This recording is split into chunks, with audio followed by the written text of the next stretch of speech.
Touhou Project is a series that owes most of its popularity to the sheer amount of fan content formed around it. Thanks to its almost no copyright approach given by its creator, anyone is able to make their own fan works and even commercialize them by just following a simple set of guidelines. Most fans just stop at making Touhou artworks and the likes, but some of them even get together to create game dev circles to make their own Touhou fan games. But my level of game scope doesn't usually go too far outside of the realm of small games, unless they are backed by huge man-force and budget obviously, but among them all, there is one Touhou fan who went further than anybody else. Their name is Jinx, and they are a Japanese developer who worked on remakes of the PC-98 games as more or less April Fool's jokes as they called them for their first experience in Touhou-related game debbing, but despite that, Jinx had a vision. They were a Touhou fan who didn't want to make a simple fan game, but to create their very own completely original bullet hell game series, greatly inspired by Touhou, all on their own.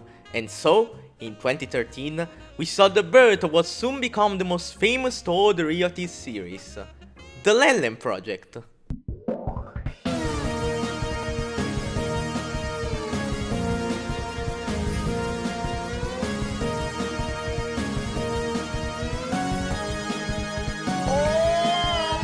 Len'en is, hands down, the most impressive and recognized Touhou agent. It's another bullet hell series that you get to hear of at some point if you are to some degree passionate about Touhou, especially the games. It was impressively made by Touhou fans all on their own, a PC-98 one at that, and it cultivated its own small group of fans who praise it for its charming characters, music, and even the lore and world building that Jinx built around it. Even if this series derives huge inspiration from Touhou in its gameplay style, it's important to remember that Len'en is not Touhou, which besides the fact that technically makes this my first non-Touhou game video review, while it is fair to derive parallels between the two series to see how Len'en and Touhou differ from each other and how Jinx takes inspiration from Zun and puts their own unique spin on it, it's a completely original series and world, with its own original characters at the end of the day, even if most of the two fan bases tend to overlap, with Len'en one being much smaller than the Touhou one, due to it being a younger series with less official games and a smaller amount of official content, but Jinx shares almost the same guidelines as Zun on the rights to use his characters, so even if not much, there are Len'en fan games out there. There are 4 official Len'en games in the series, with Len'en 1 and 2 being released on the same day on the 18th of November 2013, while it is possible that Jinx wanted to pull off an homage to 1 and 2, compared to those games, the first pair of Len'en games were developed at the same time, while Touhou 1 was actually developed and finished 1 year before it came out officially together with Story of Eastern Wonderland, and also, of greater relevance, Len'en 1 and 2 are both bullet hell games, while Touhou 1 is a soccer game, and Touhou 2 is a form of psychological torture masked as a bullet hell game. Today's video subject that we will be reviewing is the first Len'en game, Evanescent Existence, which while released alongside the second one, Earth's Miraculous World, can still be reviewed as its own standalone game in my opinion, since the two games happen in chronological order one after the other, while still having their own gameplay differences, even if Jinx themselves recommends playing them together to get the full Len'en first games experience. The history of Evanescent Existence and the Len'en series' evolving into fruition is very unique. Originally, there was this Danmaku game that was completely related to Touhou, called Emergency Everyday, which was being worked on by some people Jinx knew in real life. Before eventually abandoning the project, instead of scrapping it entirely, they gave all the rights of the game to Jinx, who eventually worked into the Len'en series that we have today, with Evanescent Existence being the game that recalls more to the original Emergency Everyday. For being the first game in the Len'en series, Evanescent Existence is supposed to be the prologue game of the series. Its story is supposed to introduce the two main protagonists and how they got into the place where they are in the status quo of the Len'en universe, while also introducing some other characters which will still become quite featured in the other games as secondary playables. So get ready folks, I hope you are prepared for the Len'en 1 plot explained by a guy who isn't that deep into Len'en lore. One random unspecified day, a group of humans from the outside world get spirited away to the fantasy land of Mugeri, aka Gensokyo but with less colors and shitty looking forests. And among this group of humans was included the genius scientists by the name of Tsubakura and Raku. You can tell they have a big brain because they were a big head, by the way. So their best friend, at least on one side, Yabusame and Hulen, decide to go find Tsubakura by using their power to cross dimensions and break into Mugeri.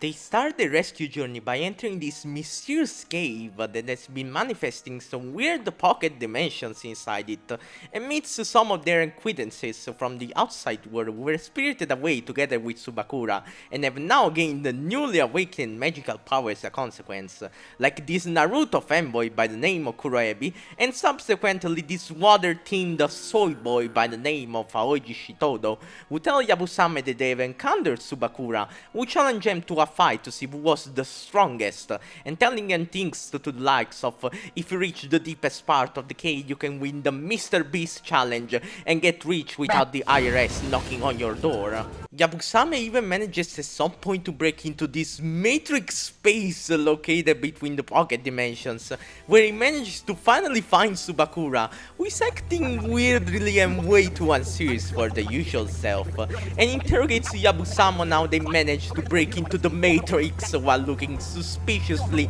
embarrassed by it, before fleeing after getting their ass kicked by Yabusame.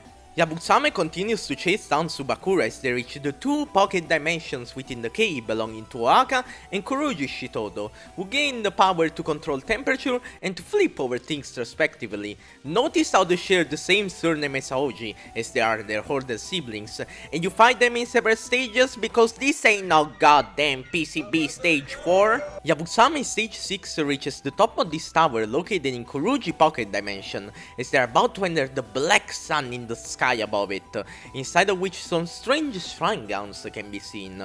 But before they are able to dive into it, they are stopped by another one of their acquaintances by the name of... Huh?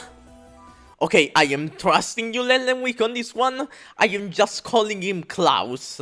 Klaus tries to convince Yabusame that the Black Sun is actually a source of power that would make him stronger, as they make an overly long and drawn out discourse about how Yabusame will be their test subject for their new gravity controlling powers, despite getting defeated by Tsubakura like 5 minutes before Yabusame arrived.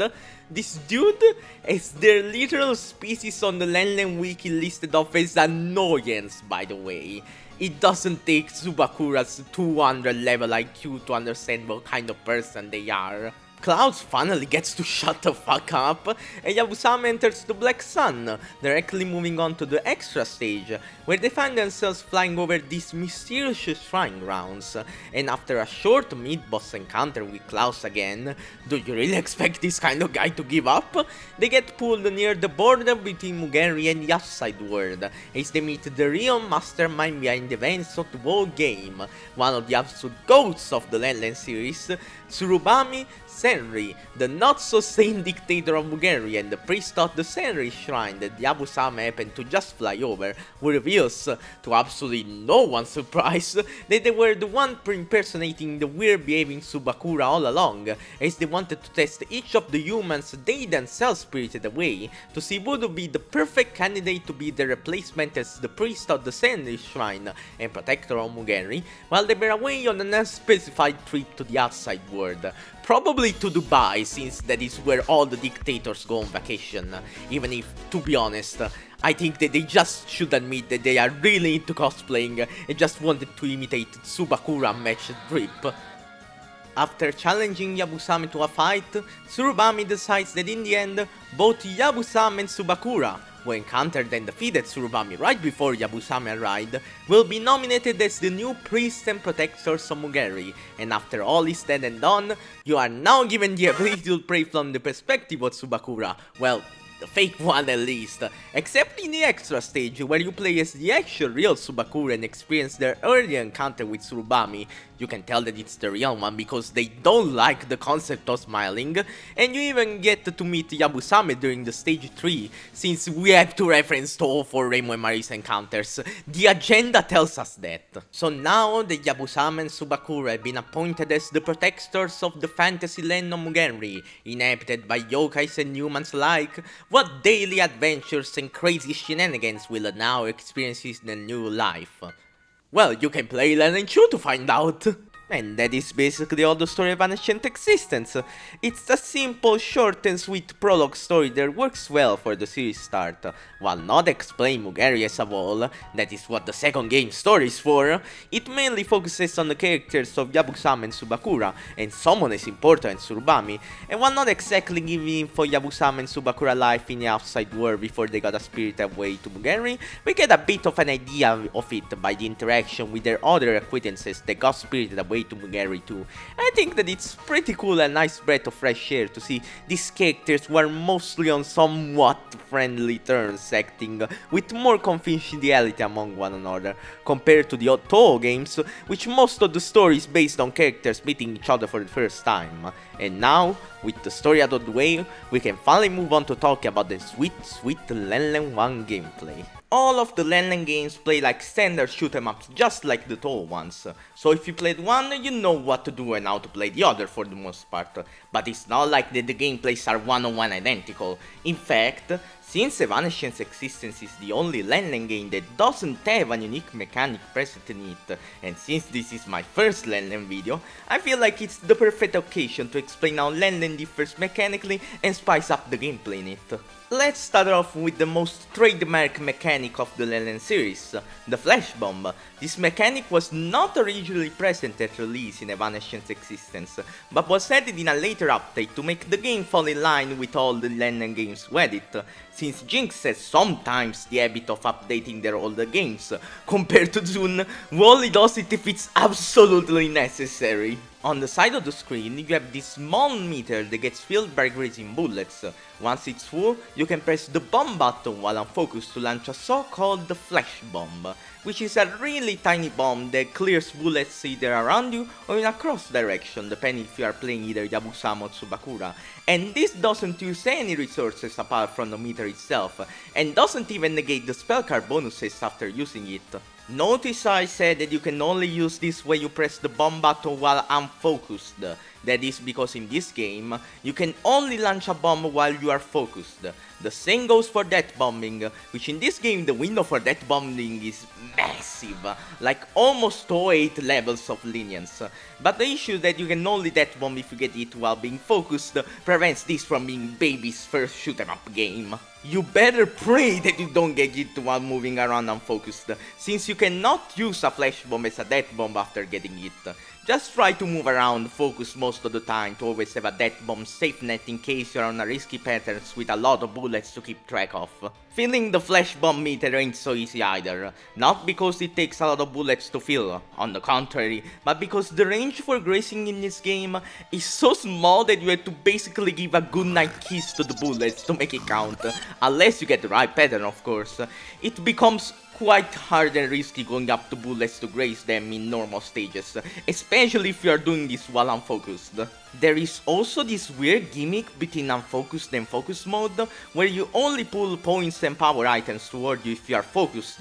That means that to collect them while being unfocused, you have to directly run into them with your tiny hitbox, and just results messy all around, and reinforces the habit of staying focused during stages and bosses during 90% of the game time. Also, when getting hit in this game, instead of getting a full screen bullet clear, you only clear bullets in a small area around you and get put right back into the action instead of the bottom on the screen.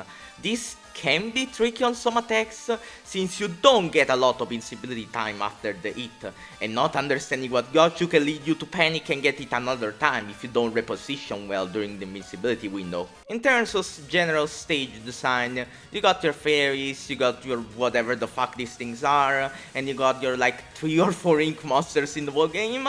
Well, in general, enemies all like to call me huge bugs.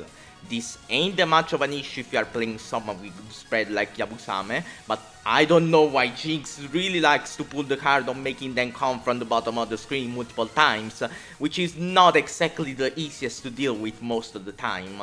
Overall, I wouldn't say these stages are designed badly. They are all standard middle of the road, nothing too impressive or outrageous, unless we are talking about stage 2, but I will go into more detail on that when we will talk about the difficulty. The stages don't feel too long or too short either. They are standard middle of the road stages in terms of length. They generally don't overstay the welcome without any particular obnoxious part in that they generally comes to mind when thinking about them.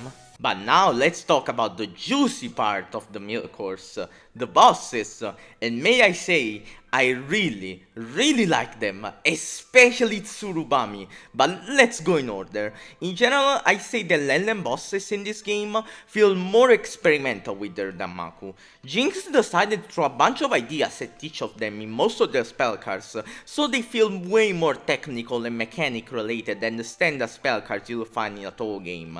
While this experimental approach may turn some heads for someone looking for a more standard and non-confusing Danmaku, I'd say it works really well here. It makes the whole game feel more like a casual experience in a sense, not trying to be something that particularly requires insane general Danmaku dodging skills for hardcore gamers, and given the fact that bosses like to pull multiple special tricks during their fight, due to them having multiple gimmicks and not a singular one repeated in a different way for each attack, it keeps the player guessing on what they might face the next time they face a boss. It works really well for such a game.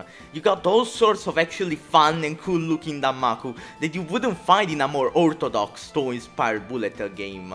Kuroebi shrouds the bullets until they are close to you at the bottom of the screen.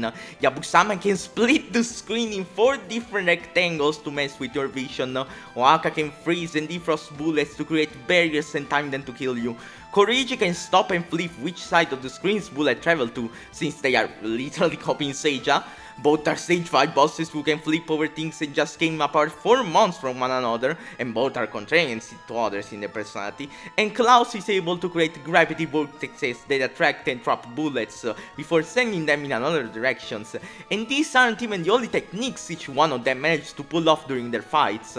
Like, if you think about the Klaus fight alone, he's able to pull on his own such variety of attacks that goes from sucking up bullets in a black hole before spitting them right back at you, the aforementioned vortexes, bullets that change falling speed on a whim due to gravity, and the extra siege encounter even places a vortex right on top of you to pull bullets toward you as a dodge. But the real boss that I want to talk about the most, it's the Tsurubami fight in the extra stage.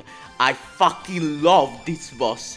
It's generally one of the most fun fights I ever had the pleasure to experience in a bullet hell game, just from the sheer variety and presentation present in it. This fight might be one of the very few times that I have actually enjoyed going against survival spell cards. There is such a variety in all of the attacks that Tsurubami is able to pull off that is insane. They go from playing with your screen luminosity to making you survive in a tiny box in the middle of the screen as you dodge bullets you can't even see coming towards you. And let me tell you, this shit is fun. Like, really fun, even when already compared to how experimental this game is in its approach to the Danmaku design, the spell cards, the dialogue, the music. Honestly, it all makes this game be worth playing just for having the pleasure to experience this fight alone. I genuinely applaud Jinx for being able to make such a good boss. I haven't had a fight this fun in quite a while. Absolutely certified gem of an extra stage boss. And now, let's talk about the difficulty. And I'd say that this game is more on the easier side of bullet hells after having experienced it on normal. You have a lot of things to make your life easier, like the lenient death bomb window and the flash bomb mechanic. These bosses and stages aren't even that hard. Sure, you may struggle the first time around as expected due to how weird their attacks can be at times, but on the second time onwards you will already have a way better time with them if you find the strat. There is also a bonus mode available to make your life easier, and that is the light mode. This mode makes it so that you start the game with max lives and lose a lot less power when you get it, at the cost that you get such a little amount of points, the score might not even be of relevancy anymore, and that you can save your replay obviously. And I'd say that it's a perfect mode for people who are not really good at bullet hells and just want to experience the story without worrying too much about continues and getting a bad ending. Also, the extra stage has its own difficulty selector, with there also being an easy mode version of it, which is not exactly a walk in the park, But thanks Jinx, I guess, for making me able to clear an extra stage for once in a bullet hell game without too much trouble, and making it fun in the process with the Tsurubami fight. But there is also an even harder extra stage difficulty called Absurdly, which is unlocked after you once see the game on a real, which is the lunatic difficulty equivalent of this game. And I don't really know if this is supposed to be a joke mod or not for how insanely hard it is, but there are some people out there who actually beat it obviously without any misses nor bombs. But like I said before in the video, we have to talk about stage 2. This game might have one of the most disgustingly unbalanced stage 2 layouts I have ever seen in a Danmaku game. Both these stage enemies and Naoji themselves as a boss are so fucking hard. It's unbelievable how this single stage, a stage 2 by the way, manages to be harder than all of the later stages of this game. There are just so many of these waves of shitty snake moving bullets shot right at you that are just awful to deal with, and Aoji has such crappy spell cards that they are the type of attacks that like to close you off and making you move to not get hit by either the bullets making the walls or the ones coming at you in wave-like movements, by the way. I genuinely don't know what Jinx was chugging down before creating this stage, because none of the later stages come off as hard as this one, and it's honestly kinda disappointing because the rest of the game is well designed and well balanced, so it feels off to at the lowest point of the game be stage 2. Lastly, we have to talk about both the shot types of Yabusame and Subakura. Since Yabusame is the starter character, they are supposed to be the easier one to use. They start with 4 bombs and a way bigger spread with homing lasers for a more relaxed experience, while Subakura is more concentrated ink attacks and a frontal piercing lasers that focuses more on raw damage. Obviously, it doesn't take a bullet hell expert to understand that Yabusame is better fit for stages, while Subakura performs better against bosses, but both of them do enormous damage regardless, with Subakura even being able to clear some spell card attacks before they can even properly start. Both of their bombs do a shit ton of damage with really long invincibility times during them, with Subakura having this sick monochrome beam that absolutely melts bosses. Overall, I can't really negate that they are both really good shot types, so pick the one of the two that you like the best with no issues. And oh shit, oh fuck, listen, I literally cannot explain what this character is until we get to Len'en 4, so I only say for now to not use his shot type because it's pure ass. If we want to discuss the general art direction and character designs, then this is the most basic a Len'en game can get. By that I don't necessarily mean that it's inherently bad or bland, I just mean that if you think about the most generic Len'en game that you could ever imagine in your mind, this is the one that comes the closer to whatever you came up with. Don't get me wrong, it's a perfect game as a first impression of how the Len'en vibes look and feel, with its main color scheme being grey, the fusion between black and white, which are the series' main colors reflected in its protagonists. Also, there is this really cool detail of your HUD color changing depending who you are playing as, which is honestly super original and creative and not something that I think I have ever seen in a Danmaku game before. Whatever engine Jinx used to make Call for games may not look the greatest. I mean, you can see the motherfucking pixels in some part if you look close, but I don't really mind it. I have a soft spot in my heart for games that look like total shit, even when they are not Touhou related. Almost all the characters in this game are just random people in different color do this, which I mean, it makes sense if all of them excluding Tsurubami are random humans who got spirited away from the outside world while they were most likely out buying groceries, but at least they still got their own little accessory to make them unique and distinct from one another. Yabusame looks constantly homeless, which I don't know if to love it or hate it. Tsubakura is their iconic big hat, which is basically the most recognizable Len'en symbol out there, outside of the Jinx avatar, and just all around looks honestly sick. I don't have a strong opinion on Kuroebi since they are just a generic ninja assassin, Aoji has their small staff and hoodie over the head, Oaka is supposed to be missing one arm, which I know that it doesn't look like it by their portrait. I wonder how they lost it. Kuroji has their funky hat, which I don't exactly know how it's supposed to correlate to them being an archaeologist in lore. Klaus has pants and dresses very fancily indeed. And Tsurumami has that iconic, distinct Mugen Ruler look that, how can you not love them, be honest?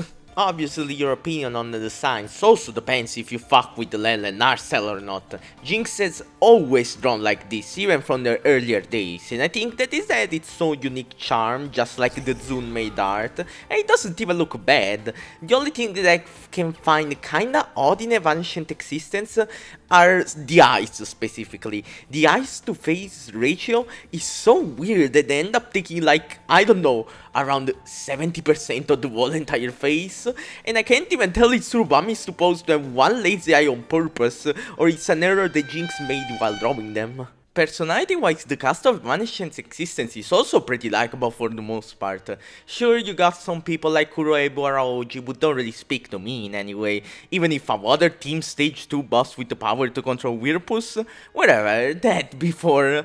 But if we were to talk about Yabusame and Subakura, I say they are a good duo protagonists.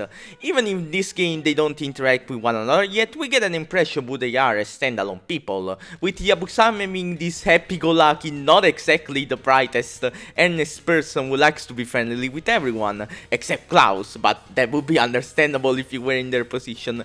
And Subakura is supposed to be almost the opposite, with having more of an attitude of, I am too smart to be dealing with this bullcrap type shit.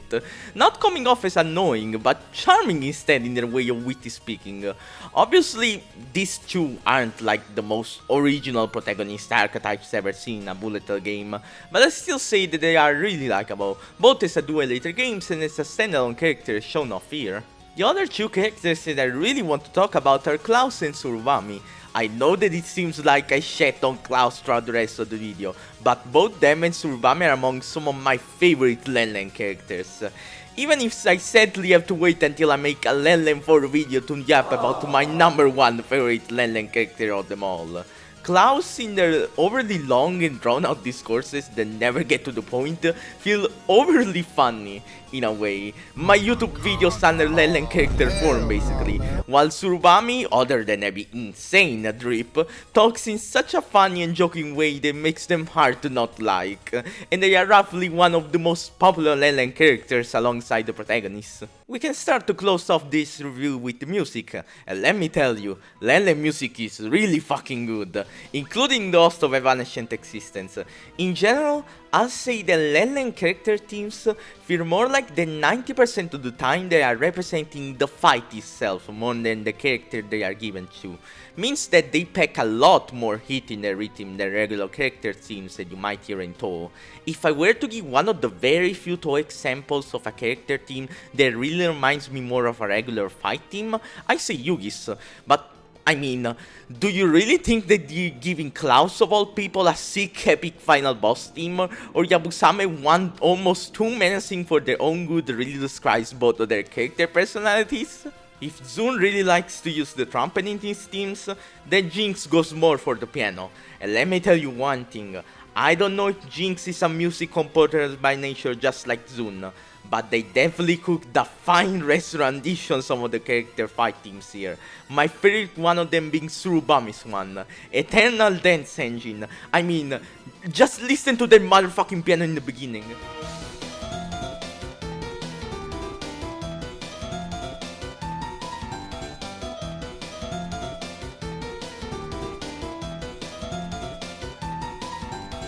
It's It's a track that sounds so upbeat, that truly makes you feel like that you are fighting someone who is not taking the fight very seriously, while still remaining a fucking vibe to listen to during an already fantastic fight. Even the stages theme, while less impressive than the boss ones, are still really good.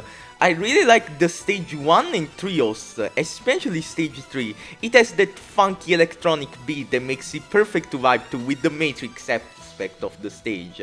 There are also the extra stage themes, 2 of them in fact, depending on if you are playing as Subakura or Yabusame, with the Yabusame one being my favorite version of the 2, with it also having a really good time drop at the part where you get pulled above the clouds in the stage.